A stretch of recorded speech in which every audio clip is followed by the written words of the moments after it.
नमस्कार, स्वागत है आपका प्राइम्स टीवी न्यूज़ के ख़ास प्रोग्राम कच्चा चिट्ठा में। और आज हम चुनावी चर्चा, जैसे कि चुनावी साल है और हम लोग पहुंच चुके हैं रीवा। और हमारी प्राइम्स टीवी की न्यूज़ की टीम रीवा में अभी मौजूद है और हम लोग यहां पर बैठे हुए हैं रीवा के विंध्य क्षेत्र के सांसद जनार्दन मिश्रा जी के साथ में, जो हम उनसे जानेंगे उनके क्षेत्र में कितना विकास हुआ है और क्या विकास और करने वाले हैं।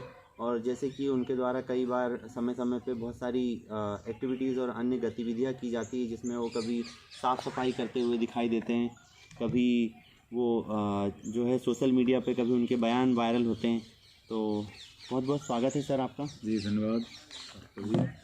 और सर, प्राइम्स टीवी के सभी दर्शकों की तरफ से आपका स्वागत है।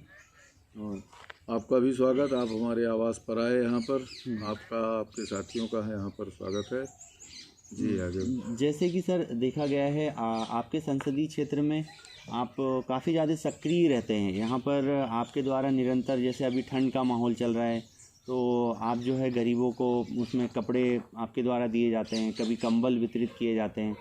तो इस प्रकार से जो ये करते हैं आप, तो उसमें जनता के बीच में आपकी लोकप्रियता काफ़ी तेज़ी से अभी बढ़ रही है। तो अभी आने वाले समय पे जैसे कि चुनाव है, तो इसको क्या ये उस तैयारी को लेकर किया जाता है या जन सेवा की भावना से? क्या नहीं, मैंने तो कभी जन सेवा को चुनाव के साथ कभी जोड़ने का काम ही नहीं किया। 19 में मैंने ये ठेला लेकर के, और उस समय सिंगल यूज प्लास्टिक के बजाय लोग झोले का उपयोग करें और कुछ गर्म कपड़े इकट्ठा करके लोगों को दिया जाए, इस थीम पर मैंने काम शुरू किया था। तो इसका चुनाव से, कि 19 में कौन सा चुनाव था? चुनाव तो हम जीत के ही आए थे। तो इसलिए चुनाव का और सामाजिक कामों का कोई भी संबंध नहीं है। सामाजिक काम करना अपने खून में है, स्वभाव में, डीएनए में है, और वो मैं शुरू से ही कर रहा हूँ। इसमें कोई नई चीज़ नहीं है। अच्छा, जैसा कि देखा गया आप विंध्य क्षेत्र से आते हैं, आपके द्वारा विधानसभा में जब एक सेकंड कट करना, क्या अड़चनें आपको राजनीतिक जीवन में आई और किस तरीके से आपने ये मुकाम हासिल किया? राजनीतिक सफ़र तो हमारा सामाजिक काम से शुरू हुआ। जैसा मैंने अभी आपको बताया कि 14 साल की उम्र में, 15 साल की उम्र में, 16 साल की उम्र में गर्मी की छुट्टियों में अपने गांव के बच्चों को पढ़ाता था, वहाँ साफ़ सफाई करता था। तब से लेकर के फिर जयप्रकाश जी का सामाजिक संपूर्ण क्रांति का आंदोलन चला। काले यहाँ का शहर में आया फर्स्ट ईयर में, उस समय वो आंदोलन का समय था, उसमें शरीक हुआ, सक्रिय भागीदारी दी।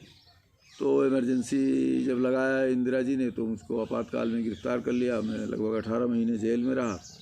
उसके बाद आने के बाद हो गया, फिर अब क्रम शुरू हुआ।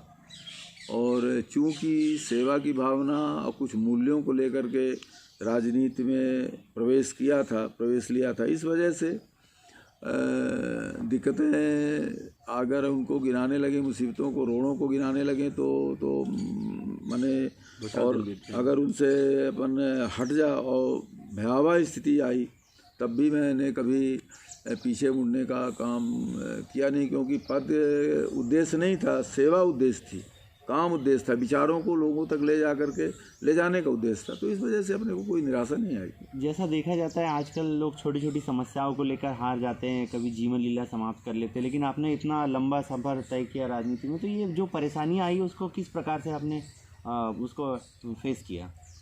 वही बताया ना मैंने कि मैंने कभी ये जो जीवन लीला समाप्त करते हैं, जिनको कुछ पाने की अदम माने कुछ पाने की एकदम से पागलपन से सरीके रहता है, और वो जब नहीं मिलता तो फिर निराशा आती, डिप्रेशन में लोग चले जाते हैं। जब कुछ करने की लालसा है कि नहीं, हमें समाज में, गांव में 14 साल के लड़के को कि अगर इच्छा है कि मैं 50 बच्चों को अपने गांव में पढ़ाऊंगा, तो फिर उसमें पाने की इच्छा तो रह नहीं जाती ना। और जब पाने की इच्छा ही नहीं है, चलते पाने की इच्छा का मतलब ये नहीं है कि नहीं हम सन्यासी हैं, पर सबसे पहले है कि हमको समाज के लिए काम करना है, एक विचार को लेकर के काम करना है। तो अपन काम कर रहे हैं, उसमें दिक्कतें आ रही हैं, तो ठीक है, बड़े स्तर पर नहीं करना है तो अपने गांव के स्तर पर करना है, गांव के स्तर पर नहीं करना तो व्यक्ति के स्तर पर करना है। तो काम तो करना है अपने को। तो इसलिए वो जो निराशाजनक स्थिति रही उससे हम केवल इस वजह से पार उभरे कि हमें बड़े स्तर पर नहीं काम करने को मिल रहा तो छोटे स्तर पर कर रहे हैं। एक व्यक्ति के स्तर में तो उस समय अपने जब मैं वकालत करता था तो वकालत में कम से कम 10 लोगों का फ्री में मुकदमा करता था, फीस नहीं लेता था। तो अपने को संतुष्टि रहती थी कि मैं 10 लोगों को जिनका न्यायिक पक्ष मजबूत है वो पैसा नहीं दे सकते, फीस नहीं दे सकते, लड़ा मुकदमा बड़े आदमी के सामने मुकदमा नहीं लड़ सकते, तो उनको मैं फ्री लड़ 10 कम से कम एवरेज 5 से 10 क्लाइंट्स मेरे पर डे होते थे जिनसे मैं फीस नहीं लेता था पर डे। और 2-4 ऐसे होते थे जिन्हें मैं अपने जेब से किराए का पैसा दे के उनके घर जाने का प्रबंध करता था। तो उसी में आत्मसंतुष्टि थी कि हमने आज 10 लोगों की सेवा की, आज हमने 5 लोगों की सेवा की। बगल के बच्चे 1-2 बच्चों को बैठा लेता था तो पढ़ता भी रहता था, केस भी तैयार कर रहा था, उसको बैठा दे के पढ़ो तुम ये पढ़ो ये पढ़ो ये पढ़ो, तो पढ़ाता भी रहता था। तो इसलिए जब अपन कुछ कर रहे हैं, कुछ करने के लिए हैं, तो जो अवसर है, जो करने की क्षमता है उसी में अपन कर रहे हैं। पेड़ के संदर्भ में आपने पेड़ दिया था, मुनगे के पेड़ रोपे थे बहुत सारे, नीम का पेड़ मैंने लगाने का उस समय नीम का पेड़ गांव-गांव वितरित करता था। मुनगे का पेड़ अपने गाँव अभी यहीं पर पिछले साल, ये कोरोना की वजह से वितरित नहीं हो पाए पिछले साल के, नहीं तो लॉकडाउन लगने के पहले मैंने यहीं 80,000 पौधे मुनगा के लगवाए थे, उनको वितरित कराया। इस वर्ष प्रशासन की मदद से 2.5 लाख पौधे तैयार करा के मुनगा के वितरित कराया। सुपोषण के लिए बच्चे, कुपोषित माँ के पेट में बच्चा है, उसको अगर माँ को मुनगा मिले तो उसका बच्चा कुपोषित नहीं होगी, माँ कुपोषित नहीं होगी, माँ की रक्त की कमी नहीं आएगी, माँ को दूध बराबर मिलेगा, तो न तो माँ कुपोषित होगी न बच्चा कुपोषित हो। इसके लिए अपन मुनगे का काम कर रहे हैं। ये हम देख पा रहे हैं गौशाला भी है आपकी, तो हाँ, वो बिना गाय के तो जीवन संभव नहीं है। ये आपकी अपनी गाय है जो चल रही है, यहाँ पे देख सकते हैं। वो क्या, वो तो अपना ये है ही है सब कुछ। ये हम सांसद जी की गौशाला है और ये निवास है। जैसा कि देखा गया है, आप विंध्य क्षेत्र से हैं और आपने लोकसभा में जब शपथ ग्रहण समारोह था तो उस समय आपने बघेली भाषा का उपयोग करते हुए और बघेली अपनी मातृभाषा में वहाँ पर जो है शपथ ग्रहण की हुई थी। तो ये क्या भाषा, मतलब आप चाहते हैं कि कैसे आगे जाएं, क्या करें, इसको लेकर और कुछ प्लानिंग है आपके पास में? नहीं, देखिए, बोली से ही भाषा का निर्माण, भाषा का विकास होगा, हिंदी का विकास होगा। बोलियां मजबूत होंगी तो हिंदी मजबूत होगी। इसलिए बोलियों को विकसित होना और एक प्रकार से समाज के विकास का द्योतक है।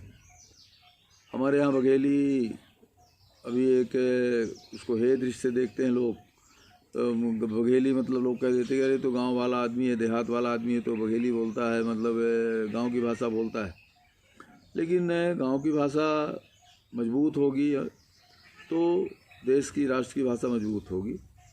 इसलिए मैंने वहाँ पर बघेली में शपथ ग्रहण करने का प्रयास किया, क्योंकि अब वो विधिमान्य भाषा न होने की वजह से उसको वहाँ रोका गया। तो मैंने समझा कि ठीक रोक रहे हैं और हिंदी में शपथ लिया, परंतु बघेली में हमने शपथ लेने का प्रयास किया।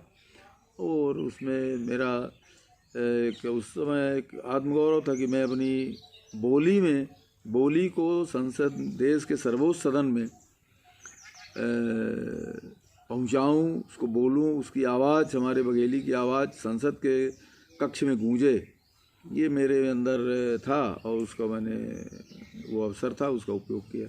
अच्छा, जैसा कि क्या बघेली भाषा को बढ़ाने के लिए आपके पास कुछ प्लान है कि आप कुछ करने वाले हैं कि क्षेत्रीय भाषा जो है वो राज्य स्तर पर या देश स्तर पर पहचानी जाए?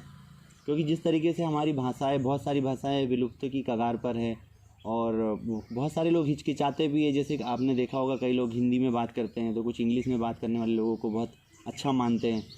तो इसमें अगर हम लोग बघेली को बढ़ाएं, आप अगर बघेली को बढ़ाने के लिए, कुछ बढ़ाने के लिए आपके द्वारा कुछ प्रयास ऐसा है क्या आपके पास? नहीं, अपन तो अब तरह तरह से प्रयोग कर रहे हैं, बैठते हैं, उठते हैं, लोगों से चर्चा करते हैं। साहित्यकार, अभी सुबह ही साहित्यकारों से चर्चा हो रही थी इसके विकास के लिए, उनके भी कई सुझाव आए हैं और वो बोली सम्मेलन करना चाहते हैं, बघेली में गद्य रचना, समाचार निकालना चाहते हैं। तो इस तरह से वो एक समाज में विचार बन रहा है। कुछ कलाकार भी आ गए हैं, कुछ फिल्म नाटक इस तरह का भी शुरू हुआ है। मतलब इधर 2-3 वर्षों में, 4 वर्षों के अंदर बघेली के बारे में लोगों का दृष्टिकोण बदला है और वो आगे निरंतर और आगे बदलाव आएगा और आकर्षण बढ़ेगा।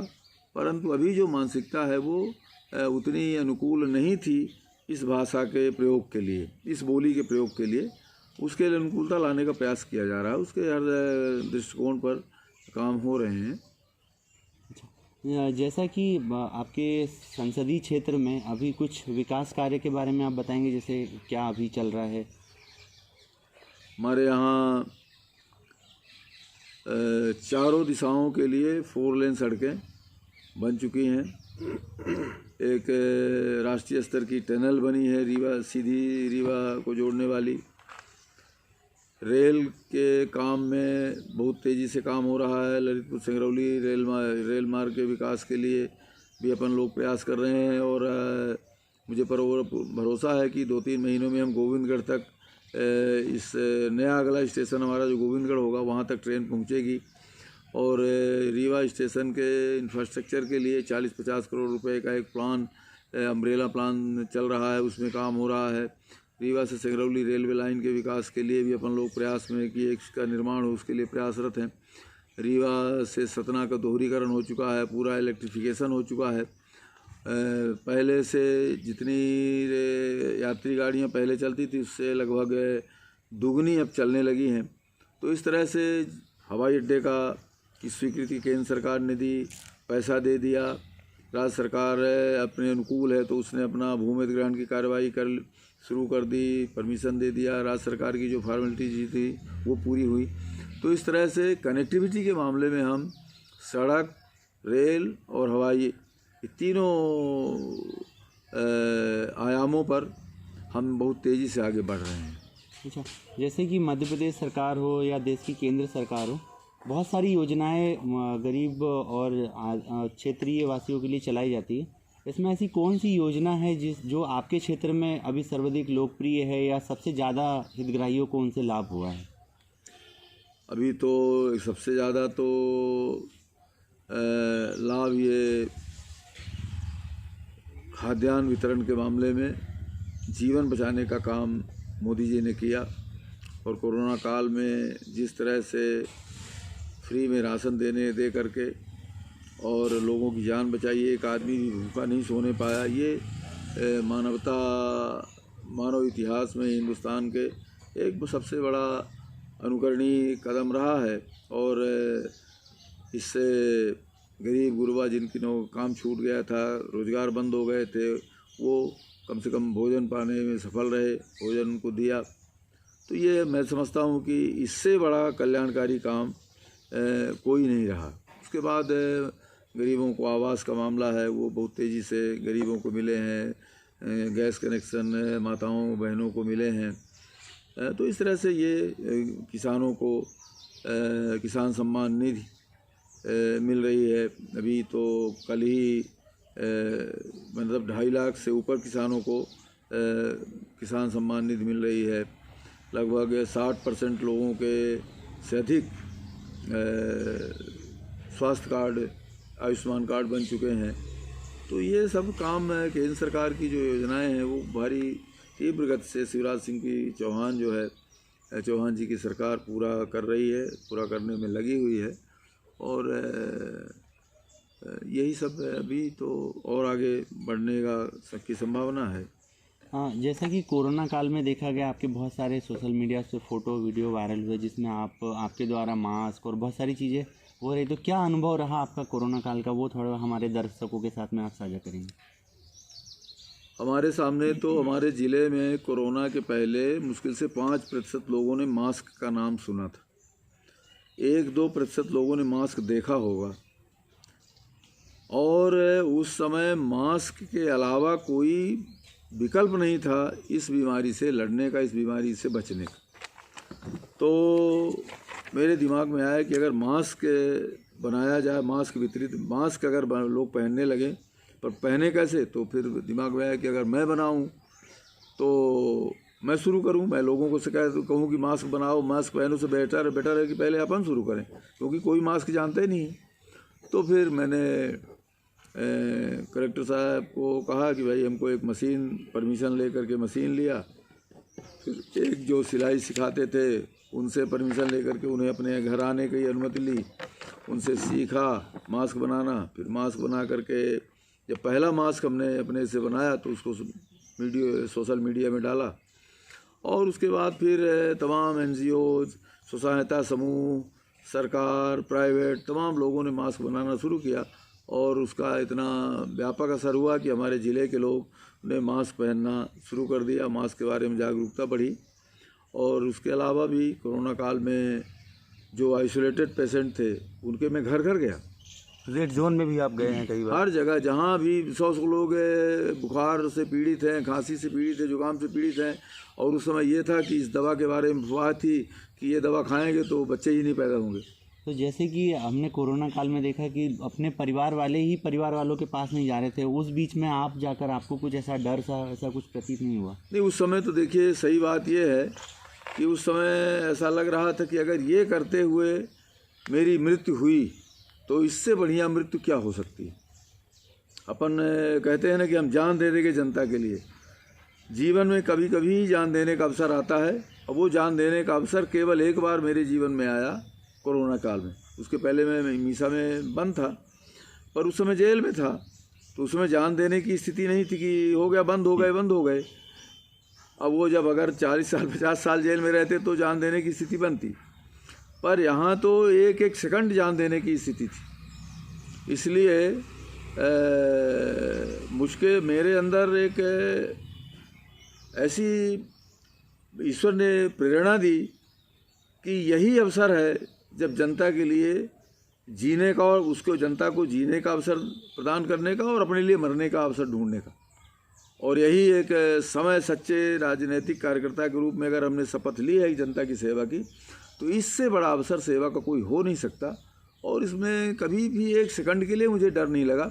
पहला जब कोरोना का मरीज आया था तो लोगों ने हाय तौबा मचाया था, इस दुकानें बंद हुई थी, मार कोरोना आ गया, कौन जाएगा।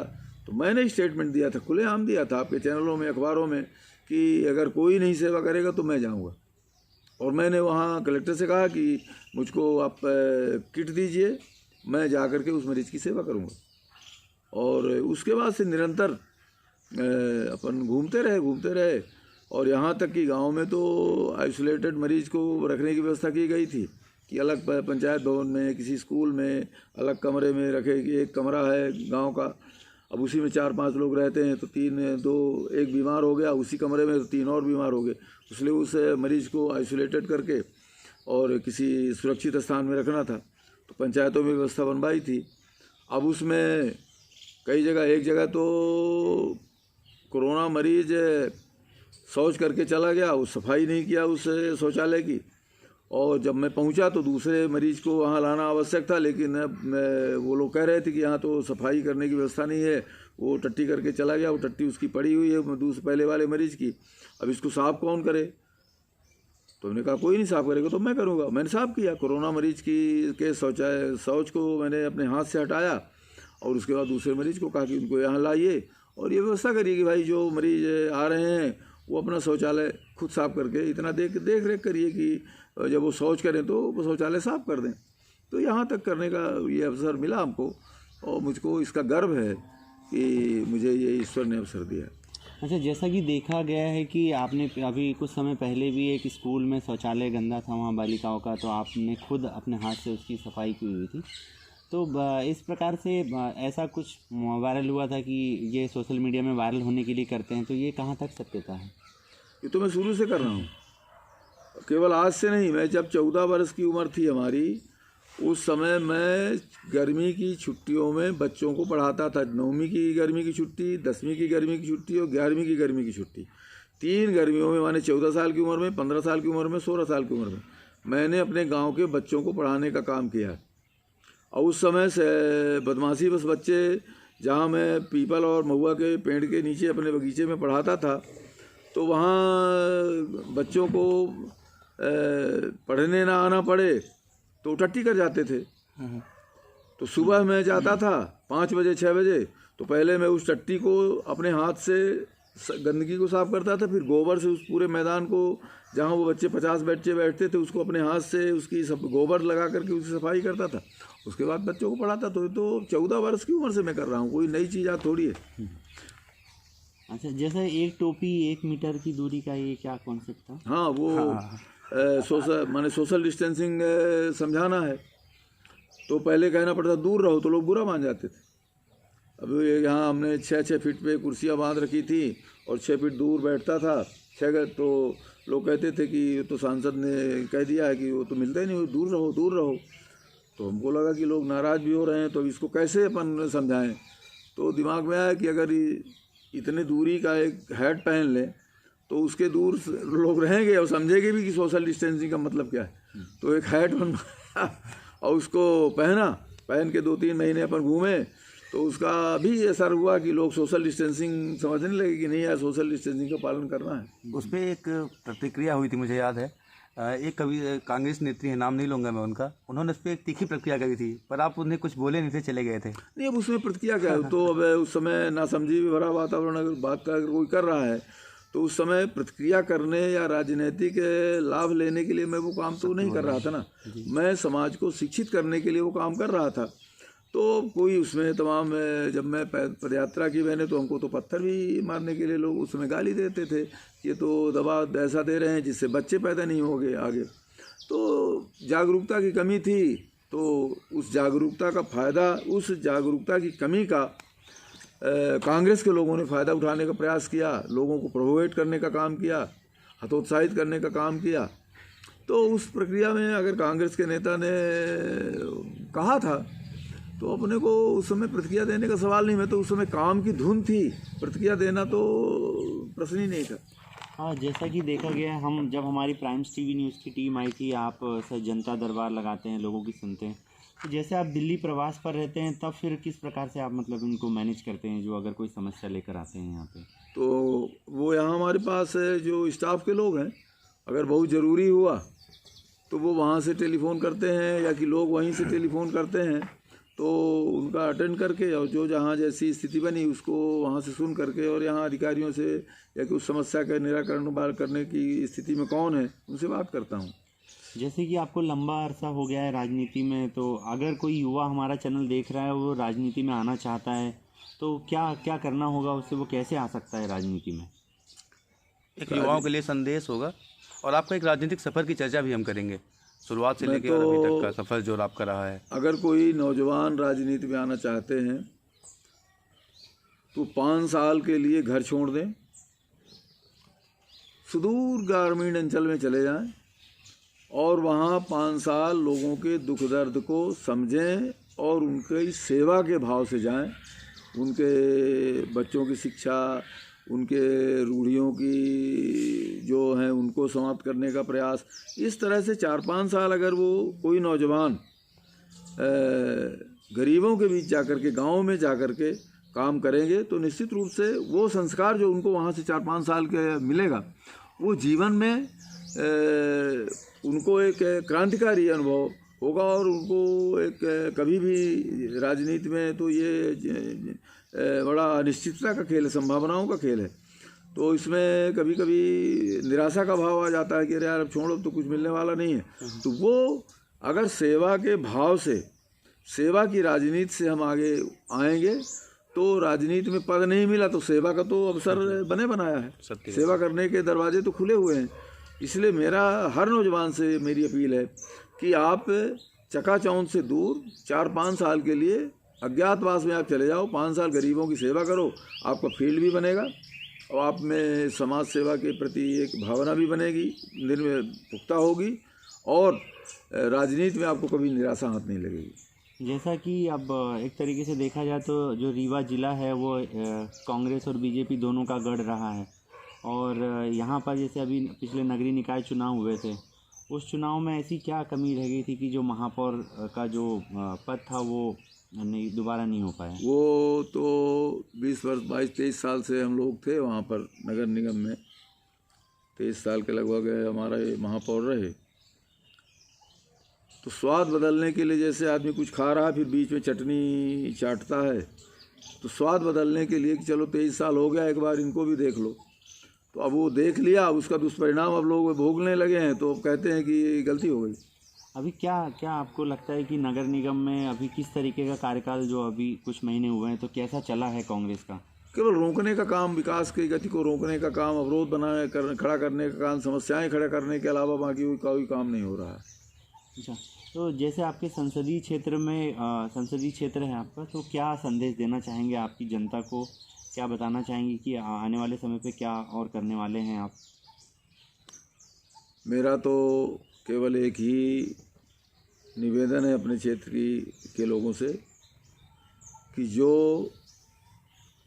योजनाएं प्रदेश सरकार और केंद्र सरकार की चल रही हैं, उन योजनाओं का ईमानदारी पूर्वक लाभ लें और उन योजनाओं के माध्यम से अपने परिवार के विकास का मार्ग प्रशस्त करें।